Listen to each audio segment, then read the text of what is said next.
along to our first session here on Full-Time. I want to send a shout out going out to our sponsors, Racecrack Motors. Of course, they are down there on Grey Street.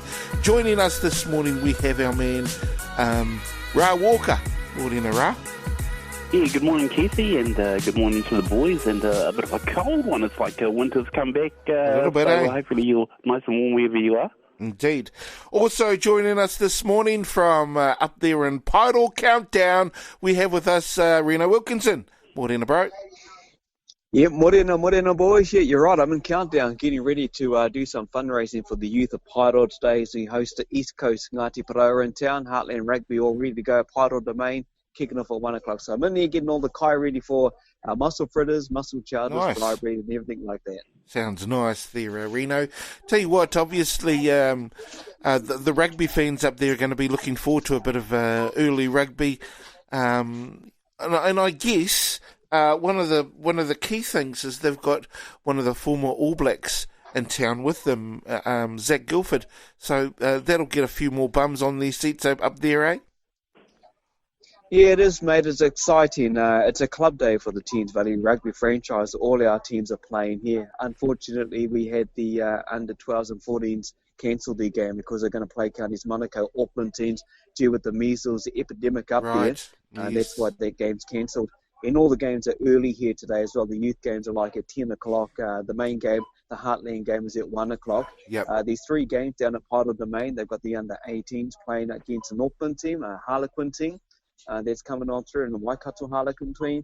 We've got the development team playing as well. Then we've got the Heartland boys, like you say, 1 o'clock. Zach's in town. The ladies are excited to see him, no doubt, and seen enough of him with no top on Celebrity Treasure Island. But hey, it'd be good. It's good. And we've spoken about it before. It's just great to have a guy come back into the East Coast, into any Heartland team that's got the qualities of a player like he has, and to give back. So, yeah, it's exciting. The day is beautiful. We've had our fair share of rain. They're wet weather, but now it's looking beautiful. The fields look great. And, bring on a big day. 1 o'clock early kickoff for the game due to the All Black game just down the road. And it'll be a big day. Indeed. Of course, how do you think Thames Valley will go against East Coast? I think they'll, obviously, because they're looking to do really well, especially at home, eh? Yeah, definitely a home crowd. Our home field part of the main Teens Valley. Look, they had a good win last week against Whanganui. Didn't start well against your guys' team, Poverty Bay, with a 2-point loss. Wasn't the flashes game they had played. But East Coast, you wouldn't take East Coast lightly. They haven't been going that good, but they know they're going to have a game. Ngāti Paraora always comes along and supports their team. They are one of the best supporters around. So yeah, it'll be a big day. You would think the Valley should win, but they got to play it right. Keep the ball in hand, no mistakes, and they might get the 2 points. Yes, indeed. Of course, Poverty Bay, now today, they take on North Otago down there at Rugby Park. How do you reckon our boys will go, eh? Yeah, well, the Red Devils or Willie Weckers boys are going to be up for a stiff match against these Southerners. A lot of those South Island teams are quite formidable, and they have been the last few years. And I could be wrong, but I think North Otago has usually been at the top of that list. So they're really going to give it to the Bay boys. So, our team has to sort of just hold firm, make use of the ground advantage, and, just play a simple game to the conditions, because even though it looks like it might rain, we might get a few showers later on, so that might well affect, the way both teams play. I think the Bay will play better wet weather football if that does occur, but if it stays, dry, well then I think it should be quite an entertaining match. Not too hot, so I think both teams are going to come out and really try and give it to each other, but no, I hope our boys come through. And I was just going to say to Reen, if you see any blue supporters floating around in the supermarket there, Reen, because we know that the Coastie supporters travel in force, just yell out to them and say you're talking to Ra and Keithy on that award-winning sports show on Tiranga FM. They'll probably yell back and say, oh, yeah, those two wasters, they don't know what they're talking about. Probably. I love it, bro. I love it. I love the attitude. No, nothing down here at the moment, but I'm guessing they must be up and about in their motel. They normally get on down. The fields are pretty well open. Everything's set up. So they'll be down here getting used to it, have a bit of a warm-up first. They normally get there about 10-ish, I'm guessing, as most teams do here, and might be a bit earlier, being the earlier game. But yeah, no, definitely the Sky Blues will be in town, always are, and very excited. Look, they're the best crowd to watch, to come along and entertain, especially when they had the after function match. You know, you guys know all of that about that. Absolutely. Absolutely. Oh, there's no problems. I tell you what, if after match functions were, if they handed out medals for after match functions, I tell you what, East Coast, they'd win gold every time, bro. Hey, Ra. Oh, indeed, Casey, and that's what you'd like to see in grassroots rugby, that enthusiasm, that atmosphere, as Reed alluded to, how it used to be back in the day when the sport was played for the love of it, and, there wasn't too much money about, and people just went out there and had a good time, and even more so at the after function. So you're right, if there were awards given out to, the best fans as opposed to the results on the football ladder, then the Coast would probably win it every year. Yeah, I guess so. Going to be a tough ask for Poverty Bay, I think. Of course, they've beaten South Canterbury in their first game, North Otago. Quite a close game. Also, they've beaten Wairarapa Bush. Could be on the cards for another win against Poverty Bay, especially considering that they that Poverty Bay got beaten by South Canterbury last weekend. And quite an interesting game, 40-29. Quite a high-scoring game, but it's going to be tough for the Poverty Bay boys, eh? Yeah, well, as I said, Casey, they are one of the strong teams from down south there, and I think they had a player, their captain, he had quite a funny last name, Darling. I think Ralph Darling, I think his name is, a bit of a darling on the football field. The way he played too, he inspired a team of a lot of farmers and a lot of blue collared workers from down that way to play good rugby. So no, I think the Bay, I hate to say, may have their work cut out for them. Now, we're talking about grassroots. There was a documentary, in fact, I think it's a 6-part documentary that's got started, I think, last weekend. And I actually got to watch it. I'll tell you what, it was a really, really interesting take and look, I suppose, at the history of where rugby came from. In particular, because it was a class thing, where rugby, pretty much started at the upper classes. So that's why it had this amateur status. And it also had what comes with an amateur status is pretty much, if you've got no money, but you don't need money, comes a kind of an attitude. It's a toffee nose kind of attitude, I suppose you would say it.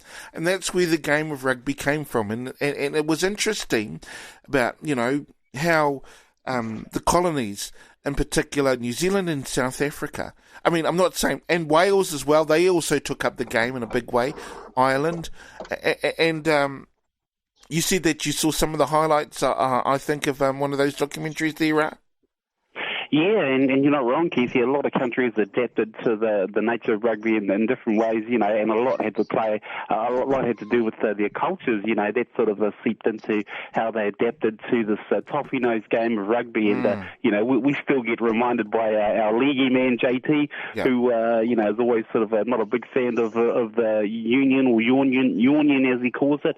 And it's because of those attitudes from back in the day. It was played by the upper class, but when they took it out to the other countries, well, the majority of people that lived in those countries were sort of the lower working class. Yes. So, they adapted and they pretty much took it over like, New Zealand. But yeah, no, you're not wrong. It's fantastic doco, and I think it's on again tonight, Keithy, you reckon? Yes, Saturday, I think 8:45 or something like that. Anyway, something like that. So it's a real interesting take, because it just is, you kind of understand, well, at least I kind of get an understanding as to how it was perceived back in those days. Of course, the attitudes have had to change, and of course with professionalism coming along with in the sport of rugby, it kind of reminds me that such games as golf, which was obviously is born in Britain, that was kind of a upper class sort of game as well, wasn't it, Ra? Yeah, well, that's what happens when you take it out, these elitist type sports that are played by a few in the main countries. You take it out to the majority of the other nations, which are, as I said, working class, that sort of bottom level stereotype group, and they adapt to it and they play it a heck of a lot better than the original people who started it. So, some interesting beginnings, and always a story to tell in rugby, and the funny ones sometimes too. Some great stories, some absolutely great stories, especially how, it got started here, taken up by, in particular, Māori, and Māori back in those days. In fact, Māori in most days didn't have any money, but, they really made a big deal of the game, in particular here in this country, Rino? Oh, massively, mate. Kind of worked in with us. Māori like to run around. As we're familiar with the Māori rugby team, of history and the flair and everything like it. And, mate, we're not shy of a bit of physicality and everything like that. And everyone knows, hey, Māori can enjoy themselves, definitely at the end of the game, maybe even sometimes before the game. But it's good. It's good to have it. Colin Meads alluded to that, and some of the players, they always had a bit of a in there before the game and even after. So, the history would show Māori love the game of rugby, still strong with it today, and it's just good to see Māori playing rugby or being out there and playing a lot of sports. Indeed. Now, what's going to be great, though, is, of course, because we're talking rugby and there's going to be a lot of rugby on today, kicking off at 12 o'clock, the Legends game, Rino? Yeah, that's going to be massive. Look, it's going to be a huge crowd at FMG Stadium in Waikato. This game come together, of course, to support a great cause, Māori Pacifica, who suffer with diabetes, and this is what the majority of this is made up of. The Pacifica team up against the Legends team.